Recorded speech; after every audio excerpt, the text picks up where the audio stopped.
Walker, Season 1, Episode 4, entitled Don't Fence Me In. This episode starts out with Walker and Ramirez driving down a highway near an oil plant. They get a call from dispatch saying a local sheriff needs assistance. A murder suspect just killed someone at an oil rig named Bob Harlan, and the suspect is now getting away. The Rangers see the truck and follow it. A high-speed chase then commences. Ranger Ramirez, who is behind the wheel, forces the vehicle over to the side of the road, and the suspect's vehicle comes to a stop. Both the Rangers get out and draw their firearms and order the driver to get out of the vehicle, but nothing happens. As they get closer to the truck, they open the door only to find the driver, a man by the name of Lorenzo Carrillo, has been injured in the pursuit with a head injury and is knocked out. They call for an ambulance because he is still breathing and still alive.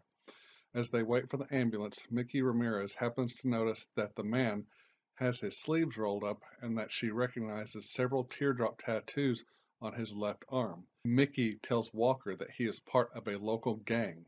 In the next scene, it's the next day, and Captain Larry James and Ranger Mickey Ramirez are at a press conference outside the Department of Public Safety where the local sheriff, Monty Shaw, is being honored for taking another member of the gang off the streets.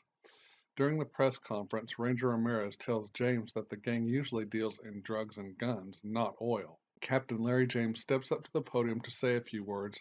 As James is speaking to the press, Ramirez is up there with him, and he tells the public and the press that she was key in the bust last night. Ramirez gets very uncomfortable in front of the spotlight. While she is up there, she notices a young teenage girl in the crowd who is the daughter of the man her and Walker chased last night. Her name is Delia Carrillo. Later on in the evening, Walker, Ramirez, James, and other people with law enforcement go to the Sidestep bar and are celebrating the last few remaining days and early retirement of Sheriff Monty Shaw. Walker just happens to run into Ramirez's old partner Winston from when they were both with the Austin Police Department. Winston tells Walker a little bit about Ramirez. The next morning, Cordell, August, and Stella are moving into the guest house on the ranch. Liam is helping them move in. As they are moving in, Walker and Liam talk about Stella's friend Bella and her parents' situation with Immigration and Customs Enforcement and what the situation is so far.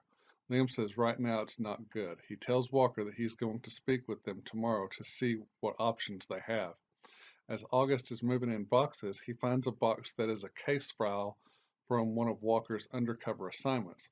Walker sees him with it and quickly takes it, but Liam keeps the cell phone and camera that he finds without Walker knowing about it. August plugs the cell phone in so it can charge. Abilene Walker is in the process of making jalapeno pepper jam. Bonham and the Walker's good friend Stan Morrison walk in on her making the jam and singing, to which she gets scared because she didn't know they were there. They all talk for a bit and Bonham goes out to his truck. Cordell goes down to his mom and dad's cellar to get some more jars for Abilene's jam when he stumbles on some old letters to his mom from some old boyfriend of hers named Gary.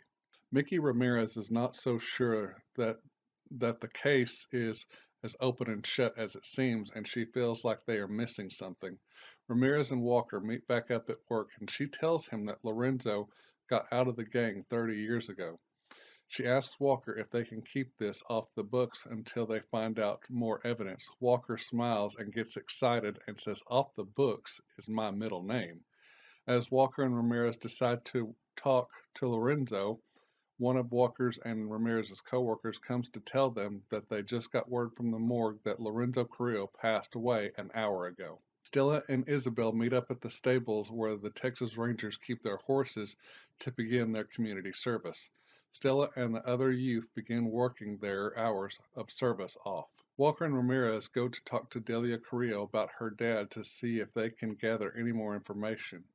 They learn from Delia about the teardrop tattoos that they are filled in, all of them, which means he got out of the gang for good. They find out also about the Harlans that Lorenzo worked for and that Mr. Harlan was always nice to them, but the wife, Mrs. Harlan, hated Lorenzo and Delia. The Rangers go to talk to Mrs. Harlan to see what she knows. The Harlan's children did not like Lorenzo either, and Walker and Ramirez talk to them as well. The Rangers accompany Miss Harlan and her children to the reading of Bob Harlan's will, only to find that he left everything to Lorenzo Carrillo and his daughter. Mrs. Harlan and the children are not happy, though the attorney lets them know that since there's an investigation by the Texas Rangers currently underway, Lorenzo and Delia have to wait, and if in fact Bob Harlan was murdered by Lorenzo, then everything in the will revert back to Mrs. Harlan and her kids. Walker turns to Ramirez with a stunned look on his face and says to Ramirez, "Looks like we just went from off the books to on the books." August takes the camera from the case file box to a local photo developing shop to get the film developed. August has a school friend who works at the shop and he sticks around as she develops the film. As his friend is developing one of the last photos, the image starts to show in the solution, and the image shows his dad with another woman, not his mom, Walker's wife, Emily. August takes the photo and runs out. Liam and Stella meet up with Isabel and Isabel's mom and dad. Liam explains to them the situation and their options. Stella gets frustrated and says to Liam there has to be something you can do to help them, to which Isabel's mom looks at Stella and says, "Maybe you and my daughter should stay out of trouble." Stella looks back at her and realizes she is right and slowly sits back down. Ramirez is at home going over the case, and she is looking at drawings of Mr. Harlan and Lorenzo and comes to a stunning conclusion. But she can't yet prove it, but she gets her stuff together and goes to find Walker. Walker and Liam are at the sidestep bar, and Liam tells Walker he knew about the guy writing their mother named Gary. It was right before Emily's death, and Bonham was sleeping in the bunkhouse at the ranch. Ramirez finds Walker and accidentally interrupts them, but she formally introduces herself to Liam. Walker and Ramirez decide to go back and talk to Mrs. Harlan and the Harlan kids about the possibility of Lorenzo being Bob Harlan's son. At the horse stable, Stella seems to like and to be falling for one of the ranch hand workers at the Ranger horse stables where she's doing her community service. Back at the ranch, August goes to find the cell phone from the case file box, all charged up. He goes through the phone's contact list and finds in the contacts a photo and phone number of the lady in the photograph. Her name is Twyla Jean. He decides to text her with a text saying, "Hey Twyla," but no response comes through. Walker and Ramirez finally let Captain James know that there's more going on with the Carrillo case than originally thought. Walker asks his coworker Connie if she can access the security cameras at the Harlan Botanical Gardens. So Connie hacks into the security cam footage. Walker, Ramirez, James, and Connie all watch to see if they can figure out who might have killed Harlan and set up Lorenzo as the murderer. They find out from the security cam footage that Sheriff Monty Shaw and Mrs. Harlan were hooking up and possibly conspired to kill Bob Harlan and frame Lorenzo for the murder. Captain James tells Walker and Ramirez to go confront Sheriff Monty Hall about what they just saw on the security cam. Ramirez and Walker go to Monty's home just as he is getting ready to go to work. They ask if they can follow up with him on the Carrillo case, and he says he is sort of in a hurry and that it's probably a little late to be doing that. Ramirez decides to ride with Monty as Walker follows very close behind. Walker gets in his truck and immediately calls Ramirez. She pretends to silence her cell phone when she really answers the call but puts it on speaker for Walker to hear the conversation. As Ramirez starts asking questions and digging, you can see the sheriff getting very tense. She tells Monty that the autopsy results came back and that wounds on Lorenzo's skull predate the accident, and that they also found gun residue on him, and that the gun residue came from Monty's gun. As the conversation gets heated, Monty gets a call on his cell phone from Walker, which comes over the stereo speakers in Monty's vehicle, and Walker orders him to pull over. Monty grabs his gun and points it at Ramirez, in which she tells Walker to bulldog it. Walker speeds up and gets in front of Monty to force him off the road. Monty shoots at Ramirez and misses, and she is able to disarm him. Walker gets the vehicle stopped and gets out of his truck with his gun pointed at Monty, and Ramirez handcuffs him to the steering wheel. Back at Ranger headquarters, Captain James congratulates them both and gets them some barbecue takeout to enjoy. Later on in the evening, Stella comes to see Isabel and apologize for getting her and her family into trouble. Stella and Isabel are still okay as friends. Walker comes home and goes to his parents' house and sees his mom and helps her put labels on the full jars of the jalapeno pepper jam. He also asks her about Gary. Abilene tells him that she and Bonham are adults and that they are still allowed to have secrets. We see in this scene that Walker is still in mourning for his wife Emily. Walker goes over to his new home at the guest house where August is waiting for him.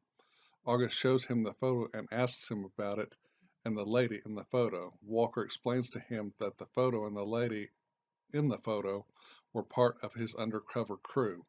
He explains that all it was a job. Walker and August share a special moment with each other after the conversation. In the next scene, we see Liam and his assistant Ada, and they are going over files from Emily's murder case, and they realize things aren't adding up and some things are being hidden from them. The next morning, Walker goes into August's bedroom and he is still sleeping, and he hears a message come in on a cell phone, and he realizes that it is the cell phone from the case file box, and there is now a response from the text that August sent to Twyla Jean. The message now places Cordell in a huge predicament. And that is the end of episode 4, Don't Fence Me In. So this episode started out in a very fast pace, and it was a thrilling episode about a cover-up and things not making sense. So more or less a mystery episode. I really thought Walker and Ramirez's relationship in this episode took about 20 steps forward.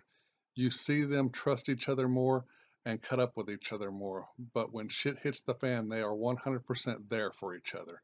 One aspect of the story that was interesting was August when he was looking at the pictures from the camera from one of his dad's undercover cases and the mysterious cell phone. It builds up to the very end of this episode where we're going to have to see where all this goes in next week's episode or even further episodes down the line.